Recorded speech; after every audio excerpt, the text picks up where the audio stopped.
Hello friends, Hindi सीखो channel में मैं रश्मि लाल आप सबका स्वागत करती हूँ। आज मैं आपको कारक के बारे में बताने जा रही हूँ, जो हिंदी व्याकरण में महत्वपूर्ण स्थान रखता है और वाक्य निर्माण की दृष्टि से अत्यंत उपयोगी है।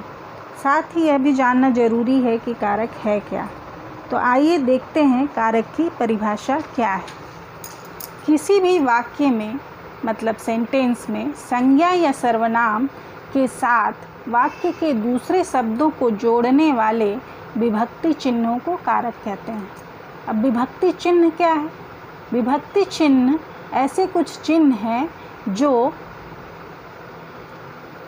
वाक्य में एक दूसरे शब्द को आपस में जोड़ते हैं, जैसे ने, से, में, का, को, के, लिए, पर, अरे, हे आदि। ये सब विभक्ति चिन्ह हैं।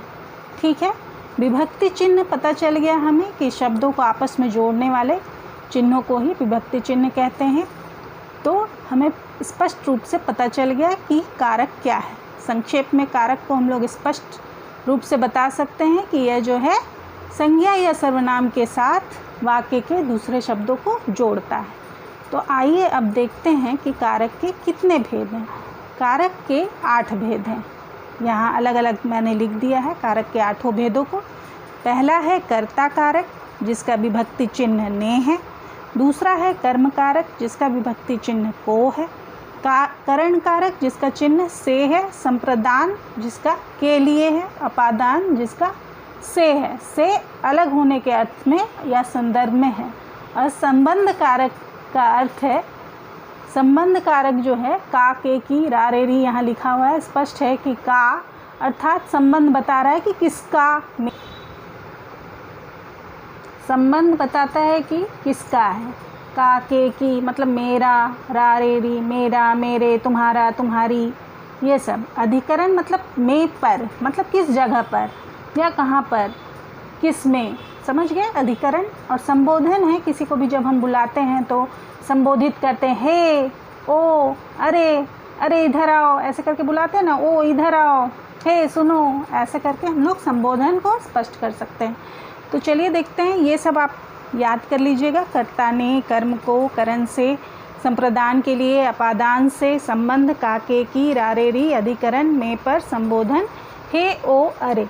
ये एकदम रटा हुआ होना चाहिए, एकदम याद होना चाहिए, कंठस्थ होना चाहिए। कर्ता ने मतलब किसने कार्य को किया, कर्ता ने कार्य को किया।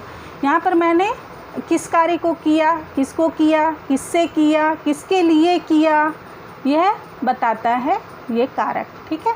अपादान, किससे हुआ काम, फिर संबंध, किसके लिए या किस चीज़ से हुआ काम। ठीक है।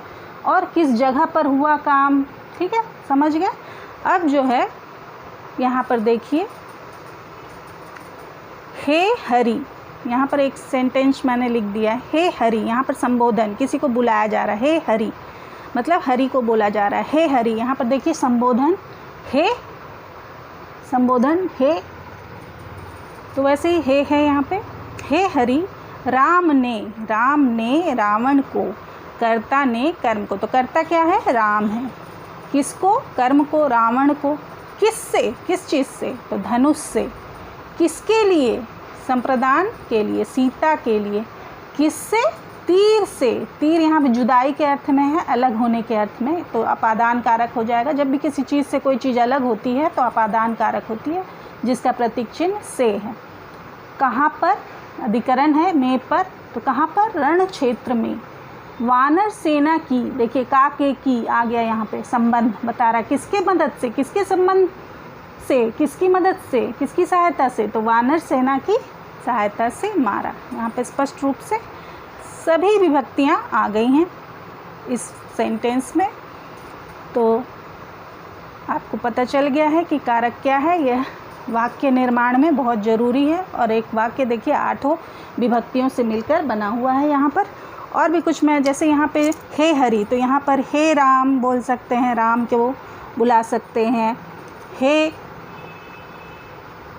अर्नव, हे रवि, हे श्याम, देखिए अब बुलाया जा रहा है, हे राम, हे अर्नव, संबोधित किया जा रहा है, किसी को बुलाने को ही संबोधन कहते हैं। तो हे रवि, हे श्याम, ठीक है। अब जो है हे राम लिख दिए। अब देखिए रावण को, ये कर्म को, किसको, मुझको, तुमको, कुछ भी हो सकता है। मुझको यहाँ पे रावण को दिखाया गया है, तो मुझको, तुम, उसको, ठीक है। ये वाला भी क्लियर हो गया कि कर्म को, ठीक है। यहाँ संबोधन क्लियर हो गया, यहाँ कर्म क्लियर हो गया। अब यहाँ राम ने मतलब कर्ता को भी क्लियर कर देते हैं कि किसने कर्म को किया, ठीक है। तो यहाँ पर राम ने लिखा हुआ है, तो यहाँ पर किसी और, बालवीर ने, ठीक है। किसने किया, बालवीर ने। कौन काम कर रहा है, बालवीर ने। माँ ने किया तो माँ ने, पिता ने किया तो पिता ने, ठीक है। ईश्वर ने किया, भगवान ने किया तो ईश्वर ने, ठीक है।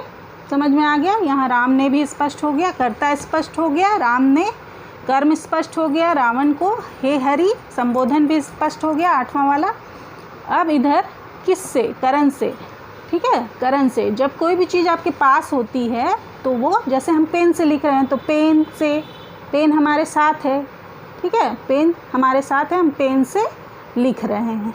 उसी तरह कॉपी से या किताब से हम पढ़ते हैं तो किताब से, ठीक है। समझ में आ गया। ये भी करण से, मतलब जो भी चीज़ हमारे साथ है, हमारे पास है, वो करण से। संप्रदान के लिए, अब किसके लिए हम लोग पढ़ रहे हैं, परीक्षा के लिए, ठीक है।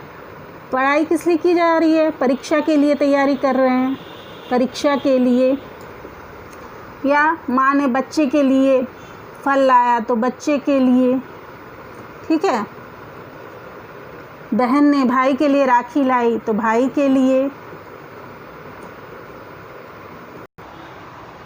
देखिए यहाँ पे किसके लिए, मेरे लिए, बच्चे के लिए, भाई के लिए, ठीक है। संप्रदान कारक भी स्पष्ट हो गया यहाँ पे कि किसी, संप्रदान कारक में क्या होता है, किसी के लिए, ठीक है। मेरे लिए, बच्चे के लिए, भाई के लिए राखी लाई बहन ने, ठीक है। अब जो है अपादान हमेशा अलग होने के अर्थ में रहता है। क्या होता है इसमें, पेड़ से पत्ते गिरे, मतलब पेड़ से पत्ते अलग हो गए, गिर गए। हाथ से गिलास छूटा, मतलब हाथ में अब गिलास नहीं है। हाथ से हम लोग गिलास से पानी पीते हैं जब, तो गिलास हाथ में रहता है, लेकिन जब गिलास छूट जाता है तो उसे अपादान कारक कहते हैं, ठीक है।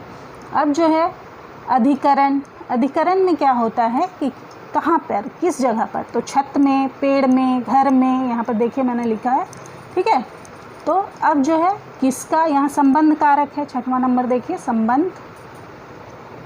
संबंध कारक मतलब का, के, की, उसका, उसके, उसकी, मेरा, मेरे, मेरी, तुम्हारा, तुम्हारे, तुम्हारी, कुछ भी हो सकता है, ठीक है।